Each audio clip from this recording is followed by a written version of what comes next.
Сыныпта 18 оқушы болу керек. Оның 2 оқушы Абдыраманов Ерлан себепті, Советлі Жедері онда себепті. Жарайсың.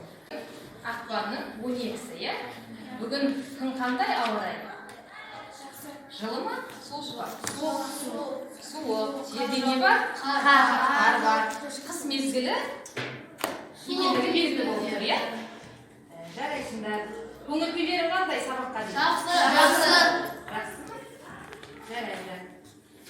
Алдымызда қандай мерекелер келе жатыр? Кімнің туылған күні? Айта ғой. 14 февраль мұнда бабамның туған күні. Жарайсың. Және елімізде қандай жаңалықтар болып жатыр? Саяси жаңалықтар, өзіміздің елімізде, шет мемлекеттерде қандай жаңалықтар болып жатыр? Кім айтады? Айта қояйық сіз. Одан біз не болып сақтануымыз керек, е? Әрдайым маска киіп жарайсың, сақтануымыз керек. Айта ғой, Мәдина. Коронавирусты жою үшін вакцина қойылып жатыр.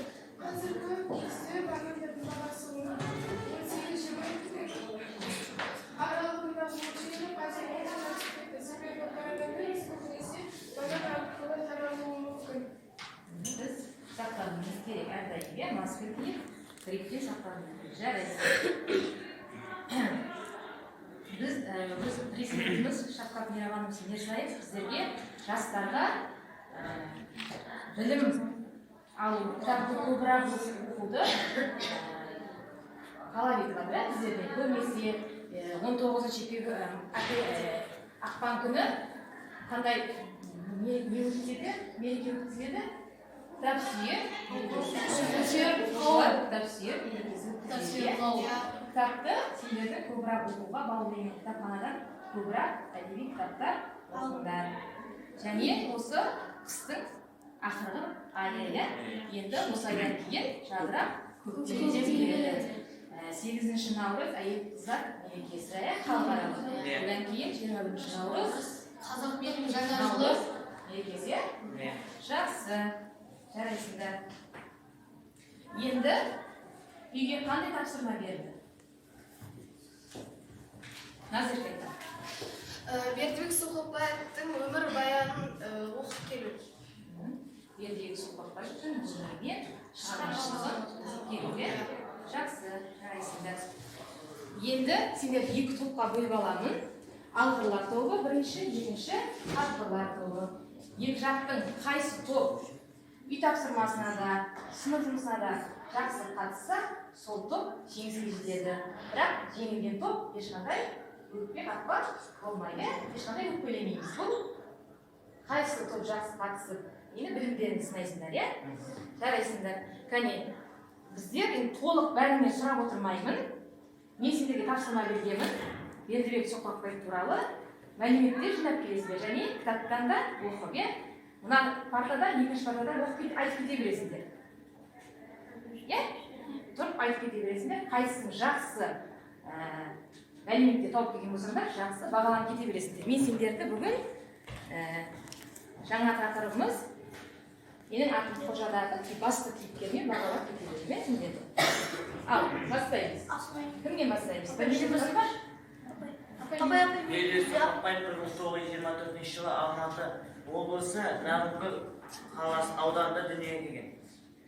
Ол Бердібек Соқпаев 16 жасар спортсмен, менің атым Қожа, қайдасың Гаухар деген атты және тағы басқа повестермен, өлеңдермен шығарған. Менің атым Қожа, ол 68 тілге аударылған. Оны Түркияда да қазір жас балалар оқып жатыр.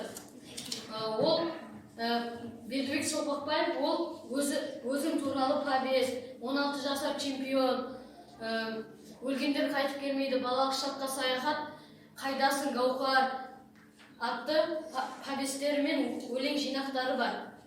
Жарайсың. Айтамын. Назар.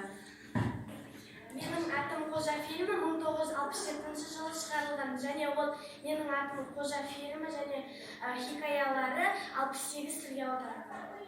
Жарайсың. Айта ғой. Менің атым Қожа атты повесінде ол барлық тілдерге аударылып, барлық әлемде танылған. Мысалы үшін Москвада, Киевте, Ронгада, тағы да басқа қалаларда басылып, аударылып, танымал болған. Әсел. Бердібек Соқпақбаев Алматы облысы Нарынқол ауданында дүниеге келген. Ол қазақ балалар әдебиетінің классигі.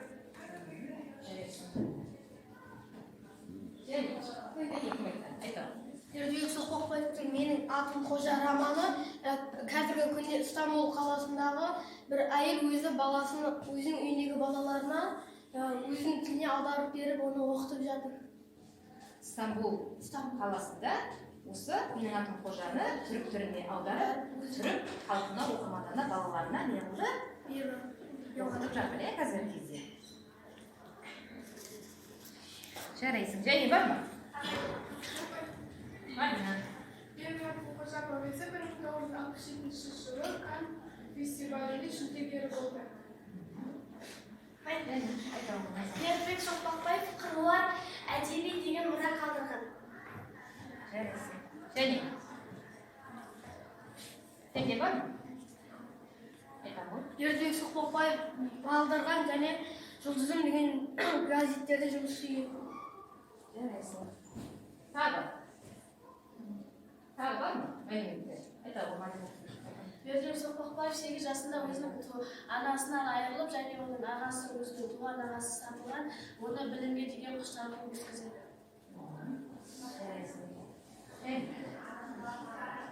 Бар ма?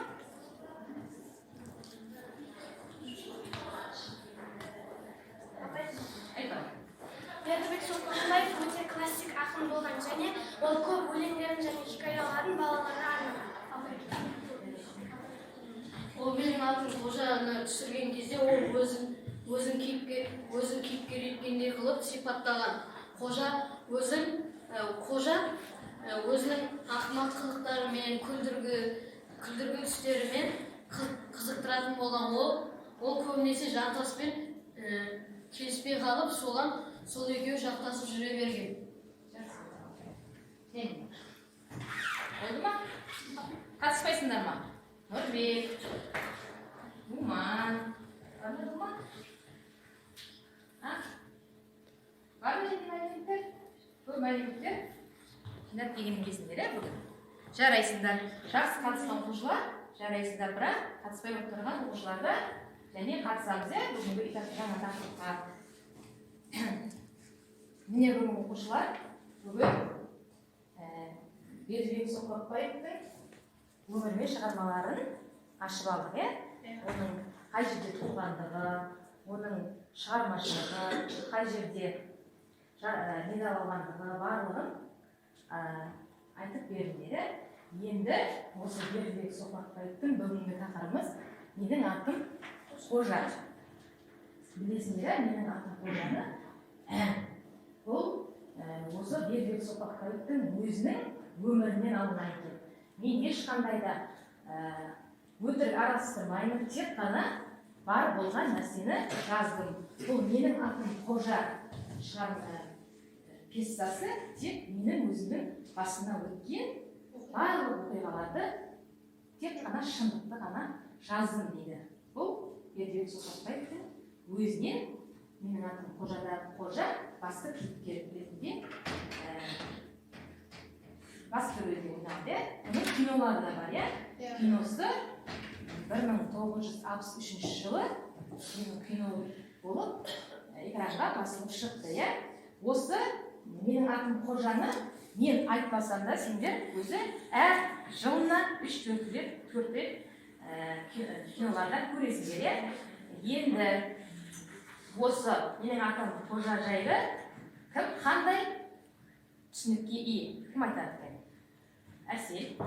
Қожа өте қызық бала болған. Апайының сумкасына қоспаға салып жіберген. Баға салып жіберген. және де сыныптасының яғни жақын досының астына кнопка қойып солай жамандық көп жасап бастайды. Бұл жамандық жасауына негізгі бұл жаман болайын деген мағынада емес, осы жамандық жасауына қандай да бір себеп болады, иә? Болмаса ондай жағдайлар жасамайтын едім дейді қожа. Айта ғой. Менің атым Қожа Павел, ол бізге тәрбиелік мағынаны да білдіреді. Ол жерде ұрлық жасамау, сотқарлық жасамау керек болады. Бірақ менің қожа ол әкесі жоқтығынан қиналып, әжесі мен анасының қолында өскеннен кейін екеуіне де бағынбай, көшеде көп жүретін болған, соттарлық жасайтын болған, жантасатты баламен көп ерегісіп, кнопка қойып, Сыныпта кесіп болады.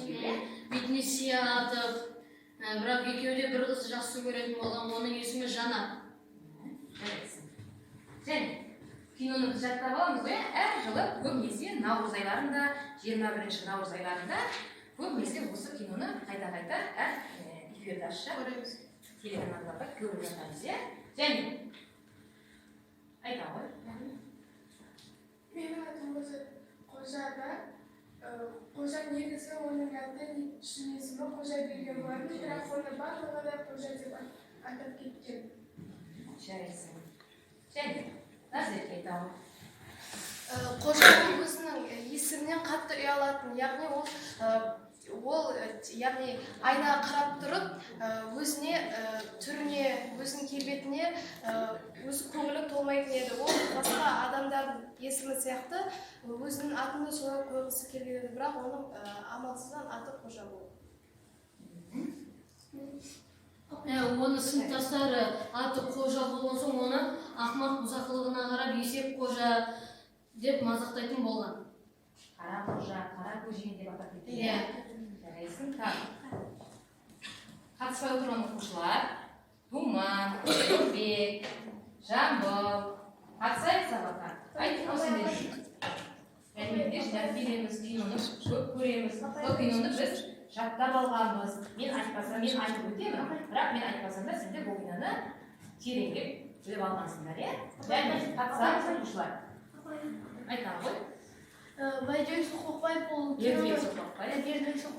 киноны түсірерден алдын өзінің Қожа деген досы болады. Ол Қожа өзі сотқар емес, бір жас бала болғандықтан оны өзі осындай сотқар бала қылып көрсеткісі келеді де осы киноны түсіреді. Және Қожаның сыныбында өзі екі қожа болады. Оларды сыныптастары айыру үшін Қожа берген біреуі Сүтбайдың баласы Сары Қожа, екіншісі Қара Қожа, иә? Екеуін айыру үшін екі түрлі ат қойып алады, иә, балалар? Және бар ма? Айта ғой. Ол менің атым Қожа дегенде адамдарға өзінің қылығымен, жамандық істегендерімен күлдіріп көрермендерді өзіне бағалауға. Ол менің атым Қожа, бұл кішкентай еңбектеген баладан еңкейіп, уже кәрілік шақтағы адамдарға дейін жүректерін жаулап алған дейді, кино. Барлық қазақ халқының оқырмандарын бұл кино өзіне баурап алған екен. Және бұл менің атым Қожа тек қана Қазақстан Республикасында қана емес, басқа шет мемлекеттерге 30 тілде, басқа тілдерге аударылған, және ол Ташкентте аударылған, Ресейде аударылған, және Киевте аударылған,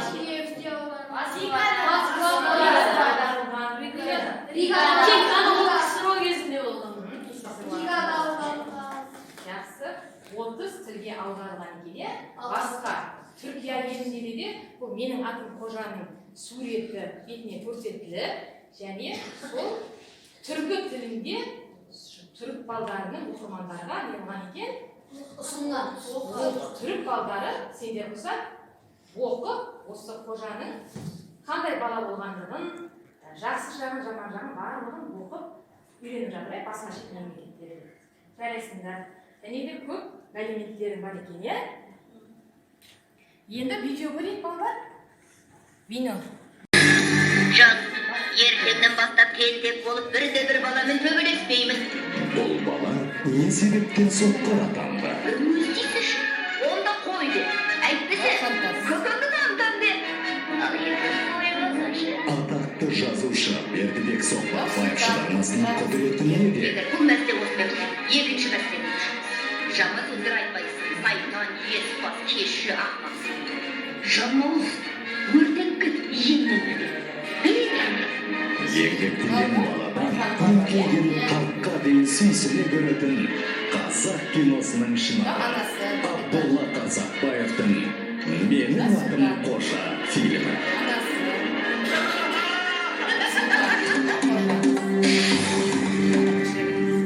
Ойнаған балаларды, кейіпкерлерді көріңдер, анасы бар оның ішінде, әжесі бар, атасы бар. Атасы жоқ, Атасы емес, мамасының кластасының үстінде. Жарайсыңдар. Бұл менің атым Қожадағы Қожа. Кішкентай кезінен бастап бұл Қожаға өзінің есімі ұнамайды, иә? Оған Мұрат, Ерлан, ешқой аттар ұнайтын Осы болса. аттар маған ұнайды дейді. Бұл балдар, Марат деген балдар, бұлар өзінің аттарын мақтанышпен көтеріңкі дауыспен айтады дейді. Я болмаса өзінің өзіне ұнамайтын аттар да болады дейді. Өзінің атын айтып жатыр. Менің атым негізі Қожаберген дейді. Бірақ оның қалай да болса Қожаға айналып кеткенін, қай күні, қай жылы атанып кеткенін мен білмеймін дейді. Мен Қожа атанып кеттім дейді. Бұл Қожа мектепте екі баланың атын айыру үшін балалар Сүттібайдың баласы, Сары Қожа және Қара Қожа, Жантас сияқты қу балдар мені Қара Көже деп атап кетті дейді. Кейде байқамай, әу деп қарап қоятын кездерінде болады дейді. Бұл жерде Қожа ешкімге зияны жоқ. Мен бір нәрсені жасаймын, қулық жасаймын, жаман жасаймын демейді, сол нәрсені істеп қойғанымды өзім білмей қаламын. Бұл Майханым апайдың сумкасына бақаны салған кезінде мен апай қорқып кетсін, осындай болсын деген жоқпын дейді. Қандай да бір апай келіп сумканы ашқан кезінде балалар күліп, қызық болатын шығар деп ойладым. Ол жерде апайының бақадан қорқып кететін мен білмедім дейді, байқамай қалдым дейді. Сондай бір кей кездері дейді, осындай ойланбай әрекет жасайтын кездерім болады дейді. Одан кейін Жантас пен Жанарды өзі Қожа жақсы көретін сыныбындағы қыз болады. Жантас пен Жанар екеуі отырған кезінде Қожа келеді. Келген кезінде Жантаспен мен сөйлесіп алайын. Жанар шығып тұршы дейді. Сіздер көрмейсіңдер ма? Жоқ, мейлі мен шығып кетейін, маңызды әңгіме болса дейді. Бірақ Жантас шықпайсың, ештеңе айтпайды деп айтқанын қылмай отыра береді. Сол кезде Қожа не қылады? Соның ар жағына барады да қолына сияны алып, Жантас маған қара дейінге Жантас қарайды, көрдіңдер, сол кезде сияны бетіне атып жібереді. Содан кейін Жантас бұған ұрыспақшы келмекші болады да, бір кезде апайға айтып берем деп жыламсырап шығып кетіп қалады. Сол кезде не қылады? Жанар, сенің бұл не қылғаның, бұл жармысы қылығың, сотқа мінезің мұнша неге бұндай деп Жанар жылағысы келіп, сол жерде жылаған. Бұл жерде Қожа негізі Қожаның ешкімге жаманшылығы жоқ, ешқандай да арам ойы жоқ, біреуге жамандық жасағысы келмейді. Ең бірінші Қожаның негізгі ұрлық істейтін, өсек біреулерді ғибат қылатын адамдарға ең бірінші менің сол адамдарға қарсымын дейді. Өзі қанша қулық жасағанымен де, ол өзінің адамгершілігімен, мінезімен, адалдығымен ешкімге қиянат жасағым келмейді дейді. Осы арқылы өзін кейіпкер соңында өзін жақсы жағынан көрсете алады. Сендерде де төмен оқитын оқушылар болуы мүмкін, я болмаса көпшілікке араласып кете алмайтын оқушылар болуы мүмкін осы сыныпта. Осы оқушылар өзін дұрыстауға болады екен осы Қожаны көру арқылы. Сабақты төмен оқитын оқушылар сабақты оқып, әрекет жасап, солай қылсақ болады екен оқушылар? Болады екен. Қожада басында өте сотқар мінезді, жантасты көбірек бұрыннан шертіп жібердім, ұрып жібердім дейтін жерлері көп, киноларда да, кітапта да жазылған. Ал бірақ сол ұруға ол не қылды дейді, мені мәжбүр қылады дейді. Бұл қожаның титығына тиетін болғанда, жаңа сөздер айтып, лагерьге баратын кезде жолдама алдым, сені майданға шақырмады, сен төмен оқитын болғаннан кейін сені жазбады, оған тек жақсы оқитын оқушылар барады деген сияқты жантас бұның кемсіткеннен кейін бұл мәжбүр соны ұруға не қылады? Мәжбүр болды. Айта берсек, бұл қожа туралы, бұл қожа, менің атым қожа тақырыбы кемінде 3 сағатқа берілген. Оқушылар бүгін 1-ші сағат өтіп жатырмыз. Бұны бүгін толықтай өтуімізге уақыт аздық қылады. Бүгін 1-ші тарауларын өтеміз. Бұл повесть, өте үлкен көлемді повесть. Сондықтан 1 сағатқа сыйғызуымыз мүмкін емес. Тағы кейінгі сабақта да осы тақырыпты өтеміз. Қожаның әкесі кім еді? Қадыр, кей кездері Қадыр ұлы деп те жазып жүрдім дейді. Бірақ басқа адамдардың барлығы болып болғаннан кейін қайта Қадыр ұлы емес, Қадыр ұлы болып айналып қайта өзімді солай жазып сол текте жүрдім дейді. Бұл қожаның әкесі 2 жасында қайтыс болмайды. Сол майданға кетеді екен да, содан кейін әкемді қайтып көрген жоқпын дейді. Қайтып оралмады дейді. Бұл қожа негізінен қожа жаңағы әкем болғанда дейді, мен осы әкем болған кезінде, мүмкін әкем тірі болғанда, мен осындай сыныпқа сотқар атанып жүрмес едім дейді. Мен жақсы бала болып, жақсы оқушы болып жүрер ме едім деп армандайды. Әке деген сөзді естіген кезінде жүрегім қандай да бір іздеп алатын дейді. Мен түгел дейді, үлкен жастағы, 90 жастағы үлкен қариялардың өзі шіркін әкем мұндай еді деген кезінде мен өзім жаман қатты езіп кететін едім дейді. Әкем болғанда ондай сотқар атанбас едім дейді. Армандайды. Және қасындағы сыныптастары менің әкем бір нәрсе алып берді, мынаны алып берді деп мақтанған кезінде мен қатты ұялатын едім және әкем болғанын армандаушы едім дейді.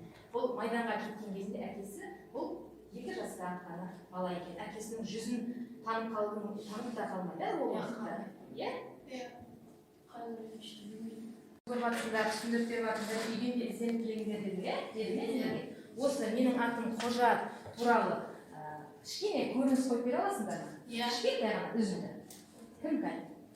Жантастың кейіпкері, жантасты сөзін болуы мүмкін, я болмаса қыздар, Жанардың сөзі болмаса, және осы басты кейіпкер қожаның, болмаса Майхан апайдың сөзі болуы мүмкін.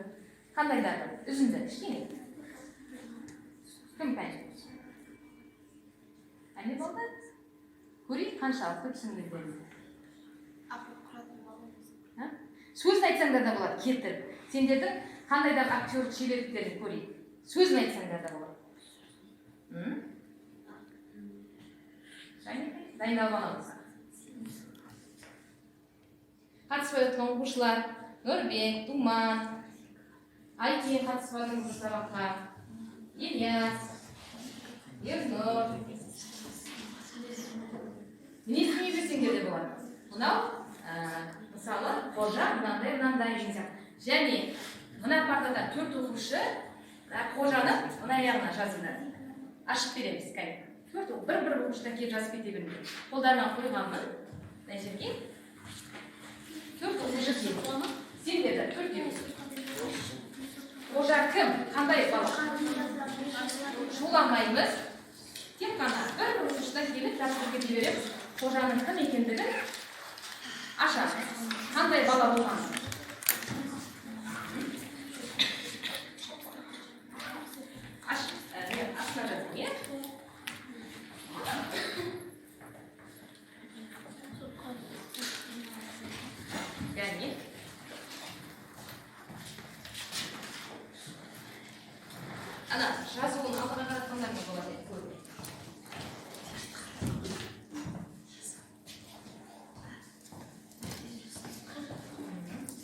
Маяқтан 4 оқушы, бірінші топта, екінші топта 4 оқушы. Болды ма? Кәне.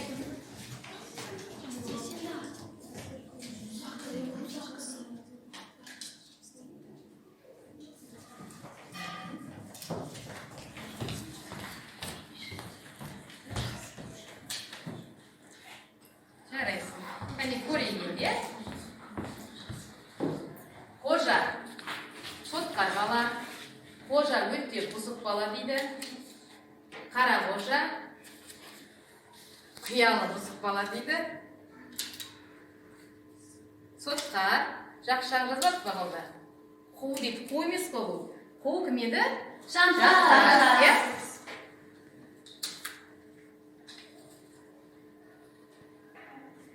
Қожаға әкесінің тәрбиесі көбірек керек еді дейді. Болмаса ол жаман бала болмайтын еді дейді.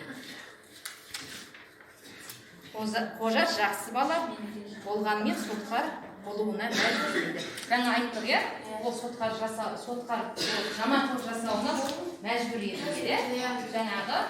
Жаңағы жантас айттың ғой сендерге. Нәжбүрде не ойлап отыр деп ойлайсың? Әкесін және жарқын болмаса ойлап отырады. Үш болып деп ойлап отқан болады. Өте жақсы айттың. Космонавт. Жарқын болашағын ойлап отырған кезде. Одан кейін мына жерде анасы дейді. Иә? Көресіңдер ме? Анасы. Бұл жерде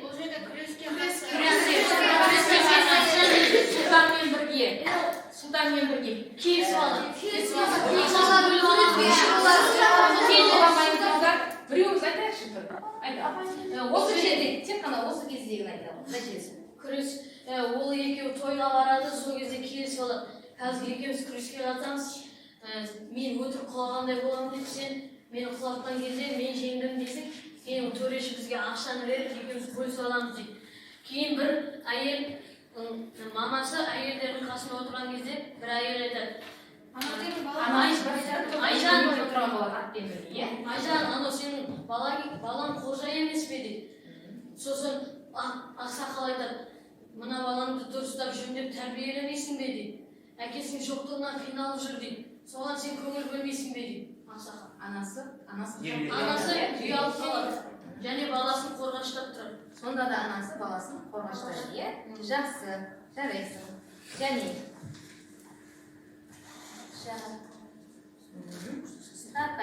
міне мына жерде қожаның әкесі емес, қазіргі кезде қожаның әжесі оның жанашыры, иә?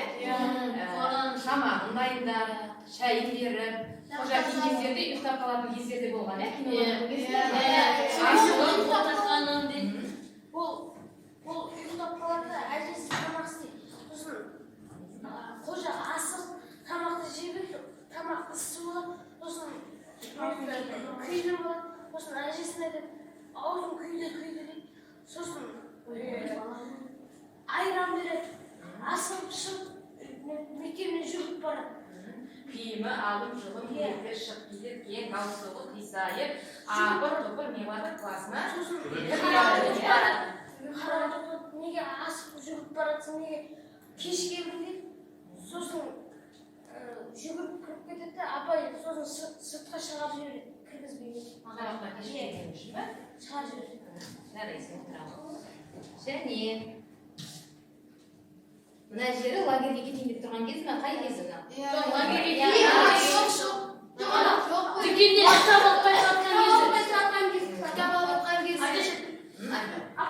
осы кезде кітап алып қайтқан кезде жантас айтады, мен мынандай кітаптар алдым, мақтанып тұрады жаңағы. Сосын қожа келеді де, қане берші көрейінші дейді. Жоқ, саған болмайды дейді. Сонда да көремін дейді. Тартып қалған кезде бір ұрынан бір шетіп, бір парағы жыртылып қалады. Сосын жанар айтады, қожа нетке соттар бала едің, сенімен дос болудың өзі қиын дейді. Жақсы. Көбінесе жантаспен керісіп қалатын кезі ол кім үшін? Жанарды өзі іштей қатты жақсы көретін болады. Жанар қандай қыз? Кім айтады? Басқа. Әлидан өте жақсы қатысып отыр. Ильяс. жанар жақсы қыз. Ол тәртіпті,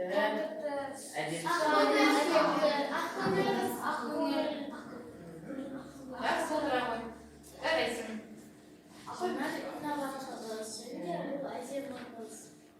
Әдемі, сымбатты және сабақтан үзілді оқушыға.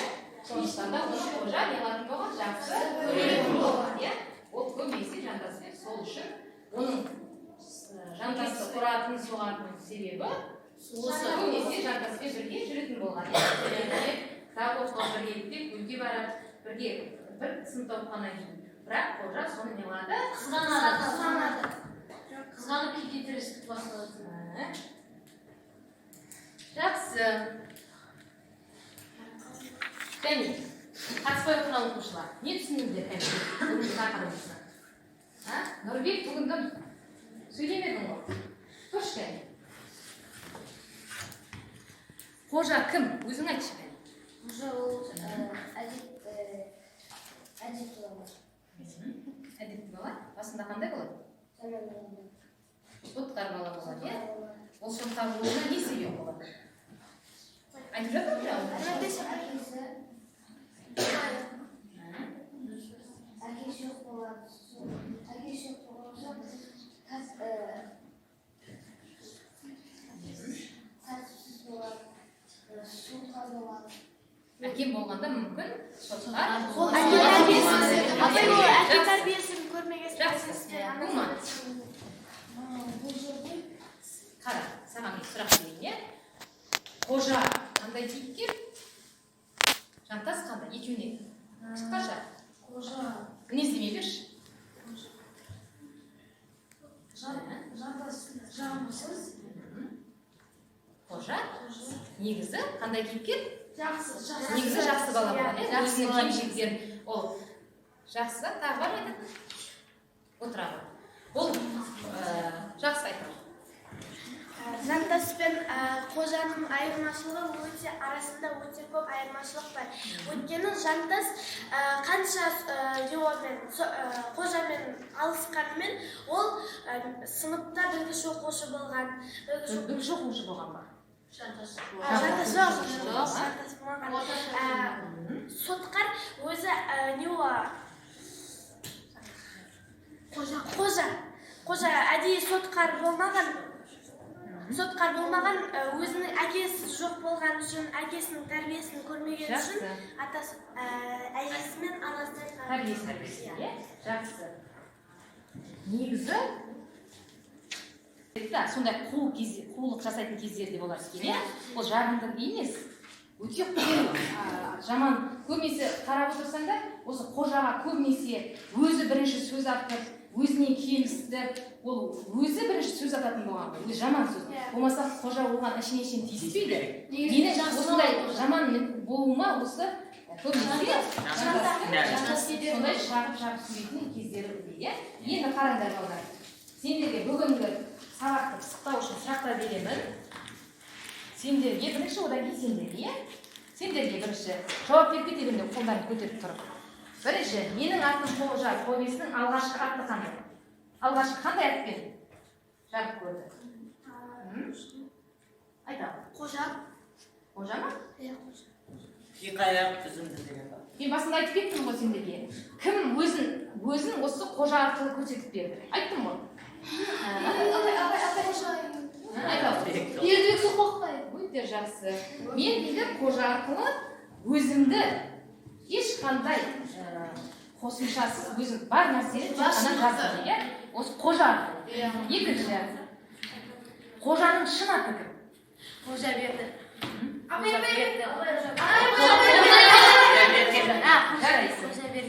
Жарайсың.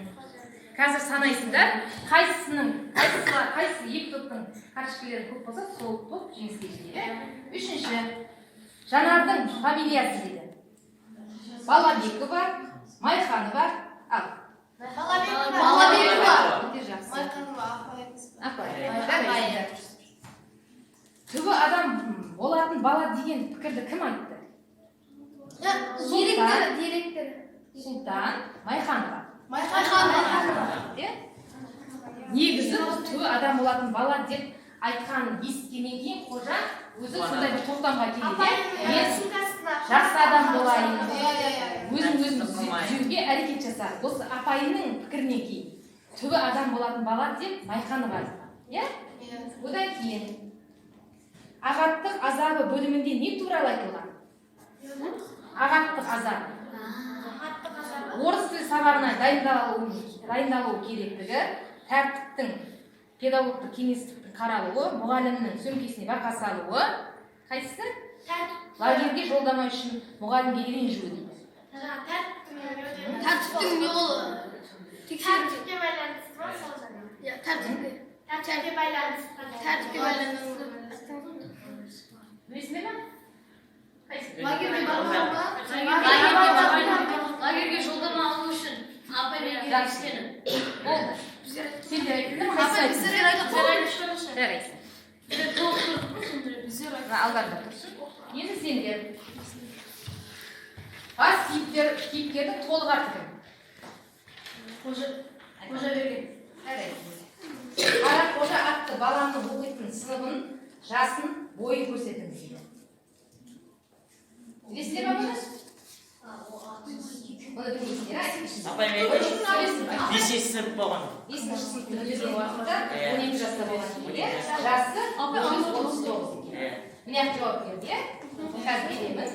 Одан кейін қожа болашақта кім болуды армандайды? Ұшқыш. Космонавт, ұшқыш болады.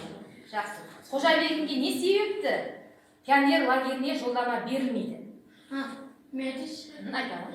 Сотқар бала болғаны үшін және ол жерде лагерге бару үшін тапсырмалар берілген болатын еді. Ол біріншісінде шөпке бару керек болады да, апайын айтады, лагерге кететін кезде, жоқ апай, мен шөпке бармай, мен балыққа барам дейді. Сөйтіп ол лагерден қалып қояды. Жақсы. Жолдама алу. Мұғалім сабақ сұрағанда қол жантастың құлағы неге ұқсайды? Есекке. Жақсы.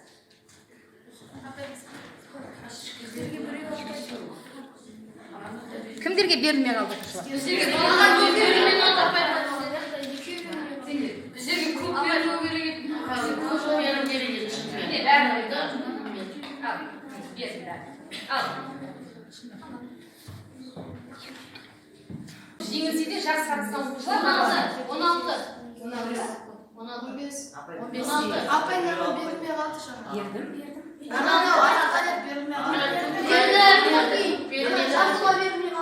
Не апа? 16. Сендерде ма? Оқушылар, мына көп бермей қалды деп апайлар мынақты. Жақсы. Бердім. Негізі жеңіс қаяқтікі? Тапқырлар. Енді оқушылар. Жақсы оқыған оқушылар, иә? Бірінші, көбінесе жақсы қатысқан Әлімжан қатысты, одан кейін Мадинана қатысты, Әселге қатысты, ес алып баратсыздар, иә? Одан кейін Назар жақсы қатысты, Назеке жақсы қатысты ма Назеке? Одан кейін Нұрсұлтан да өте жақсы қатысты, иә? Ильяс та қатысты, 4 деген бағаға, иә? Және қатыспаған оқушылар. Сен бөтен қатыспадың, иә? Қатысты. Бір-екі сұраққа жауап берді, актив қатыспаған. Бірақ қатысты да, бірақ сендер сияқты, мына жақсы баға алған оқушылар сияқты жақсы қатыспады. Бірақ қатысты, сен бөтен қатыспадың. Бүгінгі тақырыпта мен қожаның қандай екенін түсіндім. Майханова апайдың сөмкесіне қопақан салған күлкілі жерлерді есіме де түсті. Жақсы. Оқушылар үй тапсырмасы айттым, осы тақырыптың ізі 3 күнге берілді. Ізін оқып келеміз, иә? Жақсы. Бірінші, екінші топ жеңіске жетті. Ешқандай қапагершілік болмайды, иә? Жарайсың, барамыз.